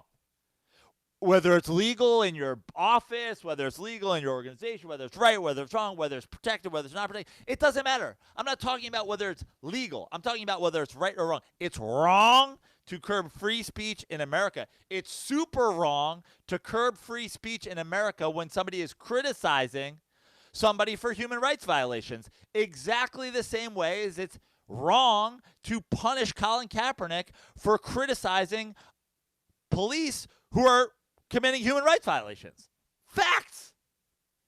If you're ever somebody that was on the other side of that, Clay Travis, and you're mocking this situation, you're an asshole because this is exactly the same situation. They're protecting their money and they're throwing somebody's free speech under the bus for it. Where this is going to get into a real fucking shitty situation is when they're doing things like making James Harden answer questions about it. If they make LeBron answer questions about it. Because now these guys are going to be under direction from the NBA not to say some shit. But at the same time, LeBron's supposed to be out there freedom fighting for fucking college athletes to be taken care of. And he's wearing fucking, Black Lives Matter t-shirts. And, I can't breathe t-shirts and all that shit. So it's a hypocrisy bonanza. The players are going to get fucked for sure. The league being hypocritical as fuck. And anybody who's criticizing the league, who has defended the NFL in their treatment of Colin Kaepernick, is being hypocritical as fuck. Who isn't being hypocritical as fuck? The Dirty Sports Podcast, or at least this side of the Dirty Sports Podcast couch, who says, free speech over everything in the United States of America. Amendment 1, the first, 1A, free speech. You believe in it or get the fuck out. And we also have not heard yet, you talked about James Harden, LeBron James being questioned, because that's where this is going to go. We haven't heard from the outspoken coaches who have also been very critical of human rights. The John Popovich. They're all going to... Greg Popovich. Yeah, they're all going to be silenced. The Steve Kerr. Sure. They're all going to be silenced for sure. 100%. This is a bad look for the NBA. And what the NBA is going to try to do here is just have it. They're just going to try and it be a non-story. Adam Silver's going to come out. Here's what I predict. Daryl Morey keeps his job. He's not fired. He's not blackballed a la Colin Kaepernick for speaking the truth. Okay? He keeps his job. And the NBA, unlike the NFL, who made that a whole big fucking deal, the NBA tries to let it just go. They're like, we talked to him. He took down the tweet. He knows not to do it. All the coaches and players know not to do it. Water under the bridge. China, we cool. Which, by the way, is fucking, obviously not as bad as firing Daryl Morey and blackballing him from ever getting another job in basketball professionally. But it's still pretty fucking bad to go, hey, let's just pretend this isn't happening and keep taking China's money. Yeah. It's bad. It's really bad. I mean, looks like you read a lot of the articles that I read on this. And the whole situation of human rights and the lack of human rights in China, and we're all hypocrites for the record. God knows how many articles of clothing I'm wearing right now that were made in China. But at least I know it. And that's all Joe and I value on this show and with Dirty Sports is transparency with hypocrisy. Just fucking own it, NBA. If the NBA came out and said, we don't really give a fuck. We have a $1.5 billion deal with an online streaming service in China, we wouldn't care. At least you're being honest. But this whole, we're going to care about human rights, about, Black Lives Matter or trans issues. But, oh, wait, when it comes to actual humans' rights in China, we don't give a fuck. Right. It's bullshit. It's all bullshit. And you're right. This is going to get real interesting because this story kind of took off. And I feel like it's just still on the cusp of taking off even more now that we're on the brink of the NBA season starting. Yeah, and honestly, like I said, the NBA is just going to let it go under the radar. But in essence, it could have been handled better in just letting it go under the radar. Like what the NBA should have done is say, hey, China, we talked to Daryl Morey. He's not going to fucking put out tweets like that anymore. But we're not making him delete it. And we're not fucking whatever. But, trust me, he now understands the weight of this whole thing. And basically, that without you guys, the NBA is a whole lot less popular. We have a whole lot less money. And that, a big part of his job would be affected by you guys being pissed off. So he knows better. But we're also not going to curb free speech in America and make him take it down or threaten him. Yeah. Or shadow talk about whether or not he's going to be fired from his job. Well, I'll be real curious. Honestly, the idea, it would be Colin Kaepernick if he got fired from his job for tweeting that. I'll be real curious, Prano, if any of these guys speak out. The Popovich, the Kerrs, the LeBrons, people who've been vocal. Because I'll tell you what, man, if LeBron does an interview where he's supporting Morey and he's vocal about the lack of human rights in China, it could go south real quick. Well, yeah, certainly if the biggest name in the NBA does it, China's bound to go, no more basketball here. But let's be honest. How many LeBron's clothing apparel or Nike deals, how many of those things are made in China? I don't know. I'm just tossing it out there. Right. This is this is where it really boils down to. Maybe what LeBron should do is move his factories that make any LeBron gear to the United States and give those jobs to college athletes during the offseason. So now they can have jobs because he's fighting for the rights of college athletes. He wants them to be able to earn money. They can make their own jerseys with their name on it, which they'll now take a part of. They'll also be able to make LeBron shoes because in the past they weren't allowed to have jobs. I think I just solved everything. Yeah. You fixed it. No, the hypocrisy is it's a hypocrisy bonanza. Except here, who agrees with Daryl Morey and agrees with Colin Kaepernick that you should definitely actively, openly criticize groups that regularly commit human rights violations. Well, and not just that, just free speech. That's the one thing we vouch and we strive for on this show. Have free speech. Talk to people that you don't agree with. Sit down with others. I mean, this whole notion of shutting him down. And if you don't like it, block it, right? Hey, China, go do what I did to Dustonian. Just block Daryl Morey. Stop reading his tweets. What's interesting is when China says they're offended. Like, offended? You guys don't give any rights to your citizens. Yeah. What do you mean you're offended? By the way, I just got this in. We have been blocked from China. Yeah. Oh, yeah. This YouTube stream is not available in China. That's a fact. Probably YouTube in general. Yeah, exactly. I mean, Twitter is not available in China. Right. China has made strides for sure, but they are a long way to go. That's why I always... It's too bad they don't have Twitter in China. They would have loved the Great Gazoo joke, especially since that's literally the most recent TV they've gotten there. That was the last. That was the last thing that was cleared by Chinese censors, is the Flintstones Great Gazoo. Warner Brothers and fucking Hanna-Barbera already planning a Joker-like Great Gazoo spinoff, the Great Gazoo origin story. Amazing. Joe, I think we got to wrap this up. Yeah. You got places to be. I do. Follow us on Twitter and Instagram at The Dirty Sports. Drop an iTunes review. If you drop an iTunes review, leave your Twitter or Instagram handle, and I will send you some koozies. While you're at it, leave a review on Jameis 1 of 1. Yeah. His Amazon book. Jameis Winston Derangement Syndrome. Unbelievable. Follow me on Twitter and Instagram at Andy Ruther. See me live, andyruther.com. Joe Prano. JoePrano.com for shows. I'll be back in New York in a couple weeks. I'm going to try to tag on some shows. Oh, and I'll be back in New York. I just booked this. This is exciting. Maybe my favorite day of the year. Thanksgiving Eve, I will be doing a show pretty close to my hometown. I'm from Katona, New York, in Westchester. I'll be doing a show at Lucy's Laugh Lounge in Pleasantville. I'm headlining. So if you're in Westchester, if you're in Jersey, you're in Connecticut, party night of the year, the night before Thanksgiving, I'm headlining Lucy's Laugh Lounge. Mark it down in your calendar. I'll have a link to tickets soon. But what a fun! I'm excited for that.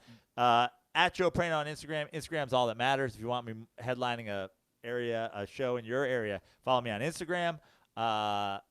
Picks went pretty well this week. Patriots cover. Packers money line. We got Browns money line tonight. Giants let me down in my bonus pick, but hopefully you stayed away from that because you knew that was a homer pick. And, yeah, at Fix Your Life on Twitter. Well, they went well on there, Joe, but you lost 2 additional points to me. Yeah. You're down 4 points now after 5 weeks. Not worried. Not worried? No. One or two either way a week, going up or down, is not concerning me. I got to wait for the big week one way or the other. I'm fearing my 3-pick week, but I'm itching for my 11-pick week. Okay. Twerks with Wolves. You guys can follow him. Where can they follow you? Follow me on Twitter at DSInterns and follow me on Instagram at Aaron Maharis. There you guys go. All right, Dirtballs. Enjoy your week. Don't be stupid. And most importantly, stay dirty.